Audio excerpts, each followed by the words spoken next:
नमस्कार, आप देख रहे हैं एमएस न्यूज़। आज मैं एक चौपाल के लिए मौजूद हूँ बेलसम विधानसभा क्षेत्र के अंतर्गत चक सुरगाही में, जहाँ के लीडर है और मिट्टी से जुड़ा हुआ मिट्टी का बेटा है।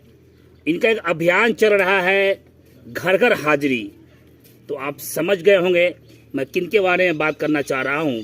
जो मेरे सामने मौजूद है पूर्व विधानसभा प्रत्याशी ठाकुर धर्मेंद्र सिंह, और ये जिस पार्टी से जुड़े हुए हैं इशारा ही काफ़ी है। राष्ट्रीय लोक मोर्चा के किसान प्रकोष्ठ के प्रदेश अध्यक्ष, और कहीं न कहीं इस पार्टी में सक्रिय भूमिका निभाने वाले। आपने इन्हें लोकसभा चुनाव के दौरान कई बड़े बड़े मंचों पर देखा होगा। उपेंद्र कुशवाहा के काफ़ी करीबी और ख़ास माने जाते हैं। विधानसभा चुनाव की तैयारी में लगता है कहने का एक खाट पर बैठकर एक चौपाल के जरिए से इनका मिशन चल रहा है घर घर हाजिरी। आइए जानते हैं इसका उद्देश्य क्या है। क्या ये आने वाले विधानसभा 25 के तैयारियों में तो नहीं जुट गए हैं? पहले तो मीडिया में आपका स्वागत है। आपका भी घर घर हाजिरी कार्यक्रम में बहुत बहुत स्वागत। आप आए इसके लिए बहुत बहुत धन्यवाद। सर, अभी मैं आपको देख रहा हूँ एक जहाँ हम बैठे हैं एक चरपाई है। कई चरपाई कहने का ये गांव और देहात में ये काफ़ी महत्व रखता है। तो इस चरपाई के उद्देश्य से और जिस उद्देश्य से आप इस अभियान को चला रहे हैं घर घर हाजिरी, थोड़ा बताएं खुलासे से उद्देश्य क्या है? देखिए, घर घर हाजिरी का आज हमने शुरुआत सुरगाही पंचायत से किया है। और जैसा आपको मालूम है कि पिछले विधानसभा चुनाव में लड़ा था।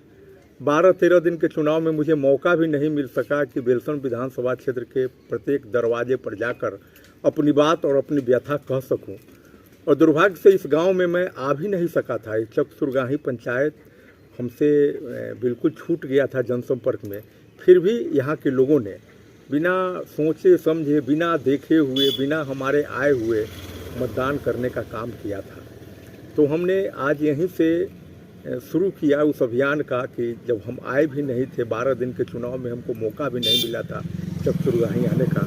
और चक सुरगाही के लोगों ने मुझ पर भरोसा किया, प्रेम और अपनापन दिखाया।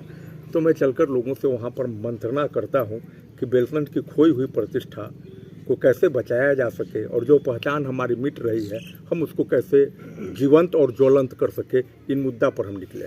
जनता कहीं न कहीं एक बहुत ही खुशी महसूस तब करती है जब कोई प्रत्याशी जीतने के बाद उनके क्षेत्र में आते हैं, उनके सुख में दुख में उनकी हाल को जानते हैं। लेकिन आप हारने के बावजूद भी आप पूरे कंटिन्यू कई सालों से लगे हुए हैं, जनता के सुख में दुख में लगे हुए हैं। आज एक खाट चौपाल के माध्यम से आपने जो अभियान चलाया है घर घर हाजिरी, तो इस हाजिरी के पीछे आपका उद्देश्य क्या है? मैंने ये सवाल आपसे किया था।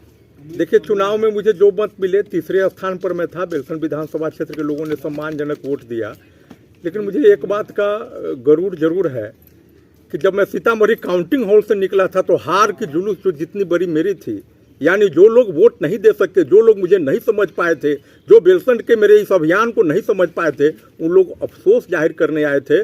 और सीतामढ़ी के 8 विधानसभा क्षेत्र का जो परिणाम घोषित हुआ था उसमें मेरे साथ जितनी बड़ी हार की जुलूस निकली, इस जिला में किसी के जीत का जुलूस इतना बड़ा नहीं निकला था। तो ये हमको झकझोर दिया कि लोगों ने हमारी बात को सुना, लेकिन हम सही समय पर लोगों को समझा नहीं सके, इसलिए मैं चुनाव जीत नहीं सका। लेकिन इस बार मैं लोगों के बीच हारने के दिन से ही इसलिए बना हूँ, उसका कारण है कि मैं इस मिट्टी पर पैदा हुआ। जो बाइली लोग हैं उन लोग तो आता है, हार जाता है तो मुंह फुला के घरे बैठ जाता है, नुका जाता है, बिल्ली में ढुक जाता है। हम कहाँ जाएंगे? हम तो इस मिट्टी पर जन्म लिए हैं, इसी मिट्टी पर मरना है। तो हमको तो गांव चौपाल खटिया ही देखते रहे, पेड़, दलित बस्ती में उधर जाना है, रविदास बस्ती में, इन्हीं लोगों के बीच में मैं रहता हूँ। और उसका परिणाम यह है कि लोगों का बहुत सम्मान मिलता है। यही मेरी पूंजी है। आपसे मैंने सवाल पूछा था कि इस खटिया का कहीं न कहीं ग्रामीण क्षेत्रों से काफ़ी लगाव है। कहीं ये खटिया विधानसभा तैयारियों का तो शुरुआत तो नहीं कर दिया है? अब निश्चित रूप से हम साधु महात्मा थोड़े हैं जो घूम रहे हैं, चुनाव तो लड़ना ही है। और खाट की जहाँ तक बात है तो गर्मी के समय में अभी इस पेड़ के नीचे गांव के बुजुर्ग लोग बैठ करके ताश खेलते हैं। हम ग्रामीण परिवेश के लोग हैं, ताश खेलता है तो ताश से खेलने लग जाते हैं। माल जाल के पास जाते हैं, साँझ में दूह दुहाता है, दूह भी दूधने लगते हैं।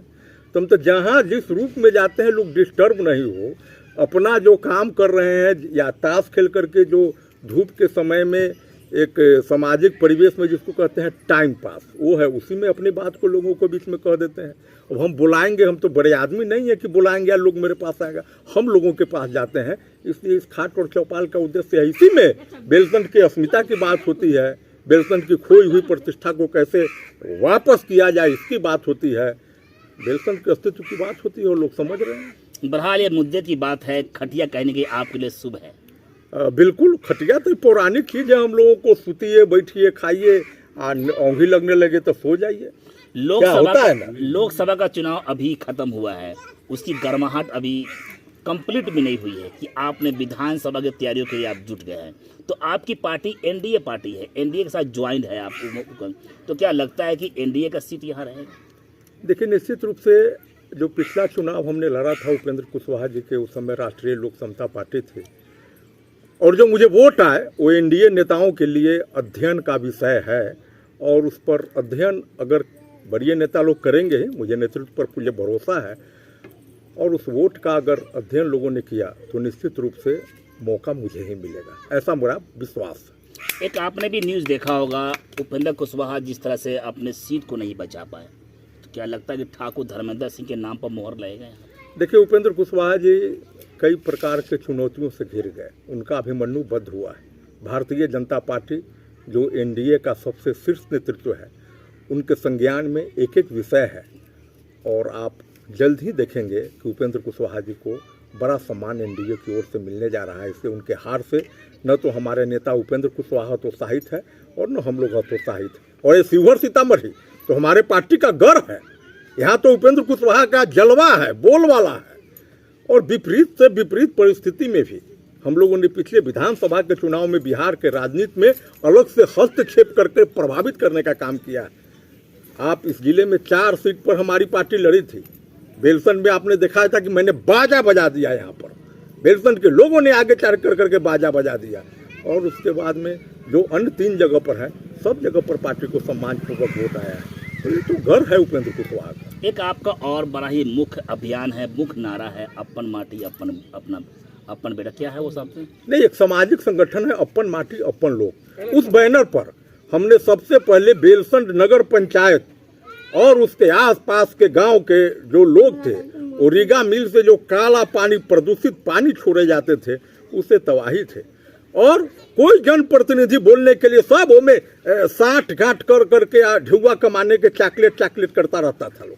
मैंने अपन माटी अपन लोग संगठन बना करके लोगों को जागृत किया, और बेलसंड के इतिहास में वो रिकॉर्ड फिर टूटा नहीं है किसी से।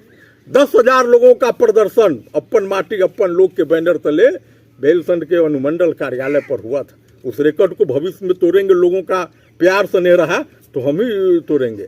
बेलसंड में परशुरामपुर से लेकर के बेलसंड के लोग काला पानी के खिलाफ वो बोतल में भर भर के काला पानी लेकर के, मुजफ्फरपुर में 0 माइल से लेके जून के तपती हुई धूप में कमिश्नर के नजदीक प्रदर्शन किया था। हम लोग 12-15 हजार आदमी होकर के बेलसंड के लोग पैदल गए थे, अपना हर्जा खर्चा से गए थे। ये अपन माटी अपन लोग का है। और कहीं न कहीं पिछले चुनाव में जो उसका आप अध्ययन करिएगा, जो मुझे वोट आए, इस विधानसभा क्षेत्र का कोई बूथ खाली नहीं गया।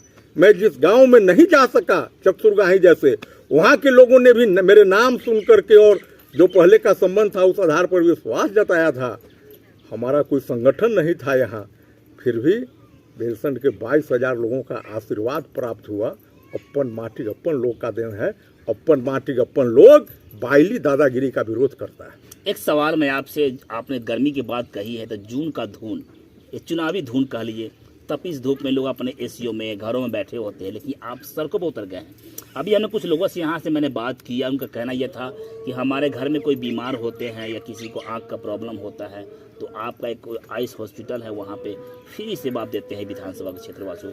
क्या ये, इसके पीछे क्या लॉजिक है? नहीं, देखिए, वो तो मेरा धर्म है, चूँकि मेरे पिताजी के नाम पर वो अस्पताल है और बेलसंड विधानसभा क्षेत्र के लोगों को समर्पित है। लेकिन अपनापन का ख्याल किसी भी मनुष्य की ज़िंदगी में तब आता है जब जेल के गेट पर आपसे कोई मुसीबत की घड़ी में मिलने आवे और हॉस्पिटल के बेड पर कोई मिलने आवे। मुजफ्फरपुर श्री कृष्ण मेडिकल कॉलेज में तो रेगुलर मेरे एक सहयोगी रहते ही हैं जो बेलसन विधानसभा क्षेत्र के लोगों की खिदमत में खड़ा होते हैं। जहाँ तक हो पाता हूँ, जब मैं सुनता हूँ कि कोई आदमी बीमार और लाचार है, तो निश्चित रूप से मेरा एक प्रयास रहता है कि और कुछ नहीं तो शरीर से ही पहुँच करके उनके आंसू को पोंछने का काम किया, क्योंकि इस मिट्टी का बेटा हूँ और मुझे यहाँ के लोगों से लगा, हम बाइली नहीं है कि आए और चल दिए, तुम तरर्रा कर दिए। हमको तो यहीं मरना है, जीना यहाँ, मरना यहाँ, बेलसन को छोड़ के जाना कहाँ। तो यही चकसुरगाही का गाँव है। लेकिन पिछले चुनाव में बेलसन के लोगों से एक चूक भी हो गई। जो 1 नंबर पर थे, जनता ने जिन्हें 1 नंबर पर चुना, वो तो पटना विधायक बन के चले गए। जो 2 नंबर पर थे वो भी जीतते तो सम्मानित विधायक ही होते, उससे आगे कुछ नहीं होना था। लेकिन 3 नंबर वाला यह व्यक्ति अगर जीतता तो इस आदमी के बिना बिहार की कोई सरकार नहीं बनती। इतनी भारी चूक हो गई बेलसन के लोगों से। इसलिए जो यहाँ की समस्याएं हैं वहीं की वहीं पर ठहर गई। मुझे लगता है कि 1 साल और इंतजार करना पड़ेगा। सरकार चाहे जिस दल का हो, सवाल यह उठता है कि आपका जनप्रतिनिधि, आपका विधायक में काम कराने की क्षमता कितनी है। अगर वह प्रतिपक्ष का भी होता है, फिर भी अगर उसकी इच्छा शक्ति है, उसको अगर लगाव है इस मिट्टी से, तो काम निश्चित रूप से ज़्यादा होगा। नहीं, अगर इस पद को कोई माननीय विधायक अगर यह समझ जाते हैं कि ये सुविधा के लिए है, वेतन के लिए है, हिसाब किताब समझने के लिए है, जन वितरण से लेके आंगनबाड़ी से लेकर के सड़क नाला पुल पुलिया का हिसाब किताब रखने वाला यह पद है, तो जनता वहाँ पर ठगी जाती है। बेलसन कहीं ना कहीं इसी का शिकार हुआ। आप जिस पॉलिटिकल में कहने आप कई लंबे अरसे से आप संघर्ष कर रहे हैं, स्वर्गीय रघुवंश बाबू का नाम जब आता है तो बेलसन जो है याद जरूर आ जाता है। आप उनके साथ अपने पॉलिटिकल करियर को शुरुआत किया और आहिस्ता आहिस्ता आप बढ़ते गए, मंजिल भी आप तय किया और कहीं ना कहीं आपको मकाम तक पहुंचने का पूरा प्रयास किया, आपको टिकट भी मिला, चुनाव भी लड़े। कहाँ पे चूक हुआ था जहाँ पे आप मिस कर गए? देखिए, रघुवंश बाबू मरणासन के समय मृत्युशैया पर निश्चित तौर पर किसी पर अगर भरोसा किए थे तो वह शख्स मैं ही था। और उन्होंने कुछ चिट्ठियाँ लिखी थी जनहित में, और यह कहते हुए कि बेलसन से हमने राजनीति की पारी शुरू की थी। पारी समझते हैं ना, श्री गणेश से स्टार्ट शुरुआत। और यह जनता के नाम का पाती भी बेलसन को दे रहा हूँ, और वह सौभाग्यशाली मैं ही था जिन्होंने अपना कुछ चिट्ठी दिया था। तो कहीं ना कहीं मन में तो रहता ही है कि बिहार और देश के क्षितिज पर मेरे रूप में कोई रघुवंश बाबू को देखे, उनकी छवि दिखाई देगी, उनकी निष्ठा, उनकी ईमानदारी, उनकी कर्तव्यनिष्ठा जनता और क्षेत्र के प्रति, वो मेरा भरसक प्रयास है। जहाँ तक बात आपने कही कि चूक कहाँ हुई, तो उसमें मैं यह मानता हूँ कि राष्ट्रीय जनता दल ने चूँकि टिकट नहीं दिया मुझे किसी कारणों से, और अंततः चूँकि इतना बेलसन के अस्तित्व को ललकारा जा रहा था कि लोगों का भारी दबाव पड़ा क्षेत्र का कि आपको चुनाव लड़ना चाहिए, और चूँकि यहाँ से कोई निर्दलीय या छोटे दल के लोग आज तक चुनाव जीते नहीं थे, इसलिए लोगों को एक भरोसा नहीं हो सका कि मेरे जैसे छोटे दल से आने वाले ठाकुर धर्मेंद्र सिंह भी बेलसन से चुनाव जीत सकते हैं। उसी चक्कर में वह फंस गया। लेकिन एक क्रांति तो आप पैदा कर दी। निश्चित रूप से आज जाइए, अपन माटी अपन लोग पर किसी टोला टपरी में घुस जाइए, जिस गरीब के देह पर कपड़ा भी नहीं है वो भी आधा घंटा भाषण दे देगा कि बेलसन के अस्तित्व की लड़ाई लड़ने वाला कौन बेटा है और हम लोग किसके। अभी आप क्षेत्र भ्रमण कर रहे हैं, जनता की समस्या भी आपके सामने काफ़ी आ रहा होगा। इस बार अगर पार्टी ने आपको मौका दिया चुनावी मैदान में कूदने के लिए, आने के लिए, तो किन किस सवालों पे आपका पहला फोकस होगा? देखिए, सब कुछ मेरे जहन में। सबसे बड़ी बात तो यह है कि जो राजनीतिक शून्यता की स्थिति है कि वह सीतामढ़ी, इसको मैं बात काम करूँगा। बिहार और देश के स्तर पर लगे ये बेलसन है। हमारे ही यहाँ से हमारे 4 पुरखा बिहार के कई राज्यों से, सीतामढ़ी का क्षेत्र हो, पूर्णिया तक जाकर के विधायक होते थे जो बेलसन के बेटा ही होते थे। और आज हमको देख करके, बेलसन के लोगों को देख करके लोग परिहास करते हैं कि इनमें एक नेतृत्व पैदा करने की क्षमता नहीं। लेकिन भैया, बेलसन के अस्तित्व की लड़ाई, बेलसन की प्रतिष्ठा हुई, उसको वापस करने का मैं संघर्ष कर रहा हूँ। मौका मिला तो निश्चित रूप से खोई हुई प्रतिष्ठा को मैं हासिल करूँगा, राजनीतिक शक्ति और राजनीतिक ताकत देकर। इस अभियान का नाम क्या दिया आपने? अभियान तो अपन माटी अपन लोग का है, और आज का जो अभियान है घर घर हाजिरी है। अगले 3 महीना तक मैं बेलसन के 32 पंचायत और एक नगर पंचायत में कोई दरवाज़ा नहीं छूटेगा जहां जाकर के मैं एक गिलास पानी न पी लूँ। अभी मेरे सामने मौजूद थे, कहेंगे ज़मीनी नेता कहा जाए तो इसमें कोई संदेह नहीं है। जहां मैं बैठा हूं ये गांव देहात है और चरपाई पे बैठकर तपती धूप में इन्होंने कहा कि जून का धुन कहे तो कहेंगे हर आदमी एक लगन और शौक पैदा होता है कि हम भी क्षेत्र में जाए और जनता के समस्या को सुने। इन्होंने कि जो अभियान का नाम दिया है घर घर हाजिरी, इसके पीछे कई बड़े बड़े उद्देश्य है। इससे पीछे एक बड़ा उद्देश्य ये भी है कि जनता की बीच में जाए, जनता की समस्या को सुने। उन्हीं मिशन को पूरा करने के लिए ठाकुर धर्मेंद्र सिंह ने जो अभियान चलाया है, हमें लगता है कि इनका एक अभियान है। लगातार 3 महीने तक बेलसन विधानसभा क्षेत्र के जनता के बीच में रहेंगे, उनकी समस्या को सुनेंगे। इन्होंने एक बात स्पष्ट कर दिया है कि मैं अपने काम पर विश्वास करता हूं, मैं अपने मेहनत पर विश्वास करता हूं। जनता का आशीर्वाद जिसे पूर्व में बना रहा है, इस बार भी हमारे साथ आशीर्वाद बना रहेगा।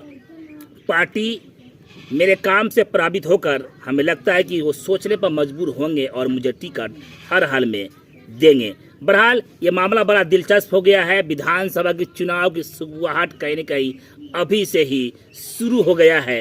ये 25 के आसपास ये चुनाव होना है, लेकिन 24 में ही सुगबुगाहट शुरू। इन्होंने कहा है कि एनडीए की सरकार है, मजबूत सरकार है और हमें लगता है कि एनडीए की सरकार में बिहार का विकास के लिए जो विकास होना चाहिए उन्हें कोई भी रोक नहीं सकता। मैं तो बेलसन की बात करता हूं। बेलसन विधानसभा क्षेत्र हमारा घर है, हमारा परिवार है, इसलिए हम परिवार के बीच में ठाकुर धर्मेंद्र सिंह अपने सर पर एक पगड़ी बांधकर सफ़ेद कुर्ता में निकल गए हैं और लोगों के बीच में बैठकर आप देखते हैं कहीं पे चाय पीते हैं, कहीं बैठ के भूजा खाते हैं। बस इतना ही।